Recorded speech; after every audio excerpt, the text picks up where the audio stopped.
नमस्ते दोस्तों, आज हम बात करेंगे विदेशी बहू और देसी सास के साथ बनी घटना पे। उत्तर भारत के एक छोटे से कस्बे शिवपुर में रहने वाली शारदा देवी को पूरा मोहल्ला संस्कारों की मूर्ति कहता था। सफ़ेद साड़ी, सिर पर पल्लू, माथे पर छोटी सी बिंदी और आंखों में वही पुरानी भारतीय माँओं वाली ममता जिसमें अपने बच्चों के लिए चिंता भी होती है और गर्व भी। शारदा देवी ने अपनी पूरी जिंदगी पति गोपालनाथ के साथ संघर्ष में बिताई थी। छोटा सा कपड़ा का कारोबार, स्मृति, आमदनी, लेकिन बेटे आदित्य को पढ़ाने लिखाने में उन्होंने कोई कसर नहीं छोड़ी। आदित्य बचपन से ही कोई होशियार था। गांव के सरकारी स्कूल से निकलकर शहर के कॉलेज और फिर इंजीनियरिंग, हर पड़ाव पर माँ बाप का सपना और बड़ा होता गया।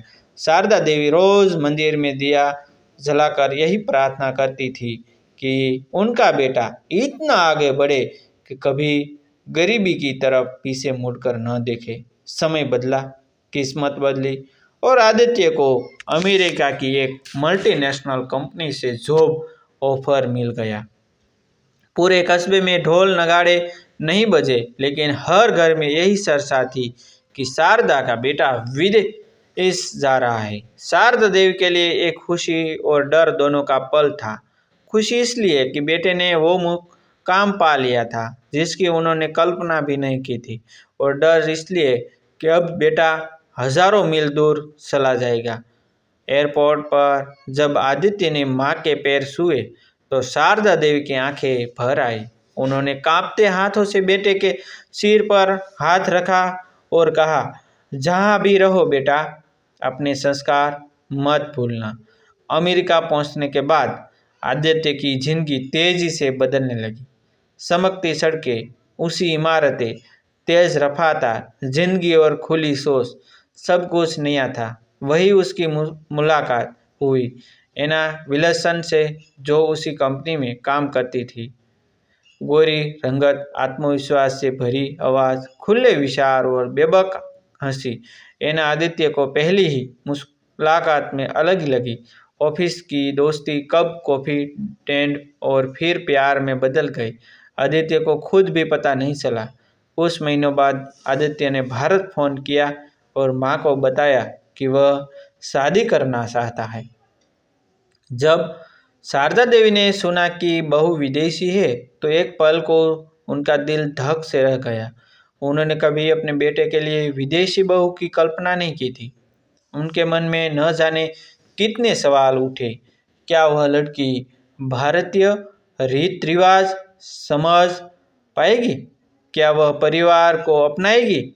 क्या वह एक ऐसी माँ को स्वीकार कर पाएगी? लेकिन माँ का दिल बेटे की खुशी से बड़ा कुछ नहीं होता। शारदा देवी ने मन ही मन खुद को समझाया कि अगर बेटा खुश है तो वही सही। फोन पर उन्होंने बस इतना कहा, बेटा, अगर लड़की अच्छी है और तुम्हें समझती है तो हमें कोई आपत्ति नहीं। शादी अमेरिका में हुई, सादगी से, कोर्ट मैरिज। शारदा देवी और गोपालनाथ वीडियो कॉल पर आशीर्वाद देते रह गए। कुछ महीनों बाद आदित्य अपनी पत्नी एना को भारत लेकर आया ताकि वह माँ बाप से मिल सके। जिस दिन बहू घर आई, शारदा देवी ने पूरे घर को सजा दिया। दरवाजे पर आम के पत्ते का तोरण, आंगन में रंगोली और हाथों में आरती की थाली। जब एना ने घर में कदम रखा तो शारदा देवी ने मुस्कुराकर उसका स्वागत किया और तिलक लगाने आगे बढ़ी। एना थोड़ी असहज हो गई, लेकिन औपचारिक मुस्कान के साथ झुक गई। शारदा देवी ने उसके सिर पर हाथ रखा और दिल से कहा, बेटी, इस घर को अपना समझना। लेकिन यहीं से दो अलग अलग संस्कृतियों की टकराहट धीरे धीरे शुरू हो गई। एना के लिए ये घर बहुत अलग था।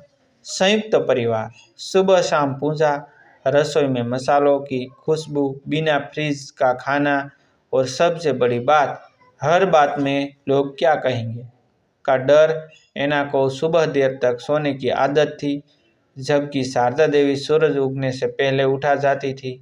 एना शॉर्ट्स और टी शर्ट पहनती थी, तो शारदा देवी बिना कुछ कहे बस पल्लू ठीक कर लेती थी। एना को रसोई में ज़्यादा दिलपसी नहीं थी, जबकि शारदा देवी के लिए खाना बनाना प्यार जताने का तरीका था। आदित्य बीच में हंसा हुआ था। वह माँ की भावनाएं भी समझता था और पत्नी की आज़ादी भी। शुरू शुरू में उसने सोचा कि समय के साथ सब ठीक हो जाएगा, लेकिन छोटे छोटे फर्क बड़े बनने लगे। एक दिन शारदा देवी ने ऐना से हल्के स्वर में कहा, बेटी, हमारे यहाँ बड़े लोग हो तो थोड़ा ढका हुआ पहनते हैं। ऐना ने मुस्कुराते हुए जवाब दिया, मॉम, कपड़ों से इज्जत नहीं बदलती। बात वही खत्म हो गई, लेकिन दोनों के दिल में एक एक सुंभन रह गए। कस्बे की महिलाएं भी इस विदेशी बहू को कौतूहल से देखती थी। कोई उसकी तारीफ करता तो कोई ताना मारता। शारदा देवी हर बार बहू का पक्ष लेती, लेकिन अंदर ही अंदर वह खुद को अकेला महसूस करने लगी। उन्हें लगता था कि उनका घर जो कभी संस्कारों से भरा रहता था, अब धीरे धीरे बदल रहा है। ऐना भी अपने दोस्तों से कहती, आदित्य की माँ बहुत अच्छी है, लेकिन बहुत ट्रेडिशनल है। दोनों के बीच कोई सीधी लड़ाई नहीं थी, लेकिन खामोशी में बहुत कुछ दबा हुआ था। एक दिन कस्बे में बड़ा त्यौहार आया। शारदा देवी ने सोचा कि इस मौके पर बहू को पूरी तरह परिवार का हिस्सा महसूस कराया जाएगा। उन्होंने ऐना के लिए खास साड़ी निकाली, गहने रखे और बड़े प्यार से कहा, बेटी, आज ये पहन लो, सबको अच्छा लगेगा। ऐना ने साड़ी को देखा, फिर खुद को शीशे में देखा और कहा, मैं कोशिश करूँगी। उसने साड़ी तो पहन ली, लेकिन उसके चेहरे की असहजता शारदा देवी से छुपी नहीं रही। पूजा के दौरान जब ऐना मंत्र नहीं समझ पाई और जल्दी उठ गई, तो कुछ रिश्तेदारों ने ताने से कस दिए। शारदा देवी ने सबके सामने कुछ नहीं कहा, लेकिन उनका दिल टूट गया। उसी रात शारदा देवी देर तक सो नहीं पाई। उन्होंने पहली बार महसूस किया कि शायद माँ और बहू के बीच सिर्फ भाषा या देश का फर्क नहीं है, बल्कि सोच का भी है। दूसरी तरफ ऐना भी कमरे में बैठी सोच रही थी कि वह कितनी कोशिश कर ले, फिर भी वह पूरी तरह अपनी नहीं बन पा रही। आदित्य दोनों के बीच संतुलन बनाने की कोशिश करता रहा, लेकिन हालात धीरे धीरे ऐसे मोड़ पर पहुंच रहे थे जहां एक छोटा सा फैसला सब कुछ बदल सकता था। त्योहार वाली रात के बाद घर का माहौल पहले जैसा नहीं रहा।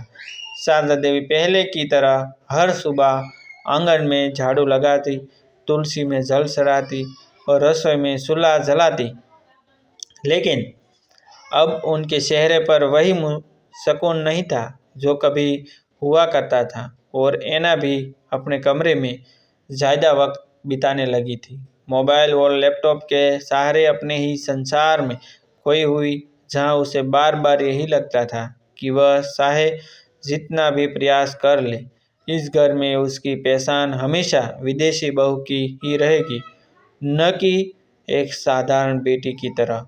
आदित्य दोनों के बीच की दूरी को महसूस कर रहा था, लेकिन वह खुद भी उलझान में था कि आखिरकार किसे समझाए और किससे क्या कहे, क्योंकि माँ की खामोशी में वर्षों का त्याग छिपा था और पत्नी की आंखों में अपनी पहचान बसाने की जिद। और यही टकराव धीरे धीरे घर की दीवारों में उतरने लगा। एक शाम शारदा देवी को अचानक चक्कर आ गया और वह रसोई में गिर पड़ी। आवाज़ सुनकर ऐना दौड़ती हुई आई और पहली बार उसने सास को उस रूप में देखा जो किसी मजबूत माँ का नहीं, बल्कि एक कमज़ोर, थकी हुई और अकेली औरत का था, जिसने पूरी जिंदगी दूसरों के लिए जी दी थी। ऐना ने घबराकर आदित्य को बुलाया और खुद शारदा देवी का सिर अपनी गोद में रख लिया, पानी पिलाया और डॉक्टर को फ़ोन किया। उस पल उसके हाथ कांप रहे थे और आँख में साफ दिख रहा था, क्योंकि पहली बार उसे एहसास हुआ कि ये कहे वही औरत जिसने बिना किसी शर्त के उसे इस घर में जगह दी थी, भले ही वह उसकी हर बात समझ न पाए हो। डॉक्टर ने सांस के बाद बताया कि ज़्यादा थकान और तनाव की वजह से ब्लड प्रेशर गिर गया था और आराम ज़रूरी है। और ये शब्द ऐना के दिल में किसी शॉट की तरह लगे। रात को जब शारदा देवी को होश आया तो उन्होंने देखा कि ऐना उनके पास ही कुर्सी पर बैठी ऊँध रही थी, हाथ में दवाई और आंखों में चिंता। और उस पल शारदा देवी का मन पिघल गया। उन्होंने धीरे से ऐना ना हाथ पकड़ा तो ऐना की आंखों खुल गई और बिना कुछ कहे ही उसकी आंखों से आंसू बह निकले। ऐना ने टूटी हुई आवाज़ में कहा कि उसे कभी किसी की भावनाएं ठेस पहुंचाने का इरादा नहीं था, बस वही खुद को बदलते बदलते थक गई थी।